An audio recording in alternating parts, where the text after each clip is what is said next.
За би вэ шүү дээ тий. Өдөө өнжлөө угаалаа. Өдөө өнжлөө одоо ингээд угаах гэж байна. За би өдөө өнжлөө шүү дээ тий.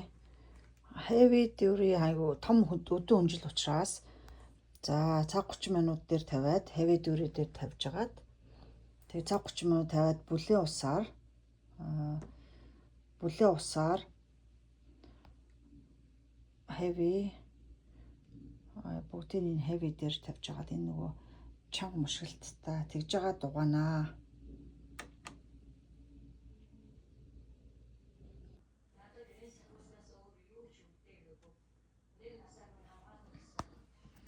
За ингээд нот хийгээд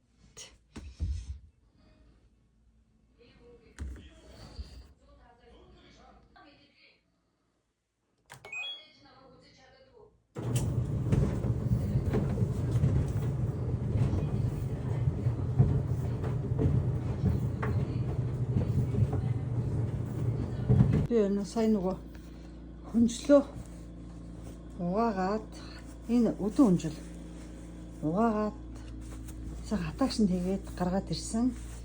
Ер нь бол хатцсан байна. Ингээд аюугаа хөвсөцсөн байна. Юу мөн хөд мөд нь аюугаа ингээд хөвсгөр байна. Гэхдээ би нэг жоох улан чихтэй юм шиг санагдаад харна. Юм дээр ингээд тогчлоо. Нөгөө юун дээр тогчлоо нэг ингээд юу ч гэсэн хаттал нь хүлээн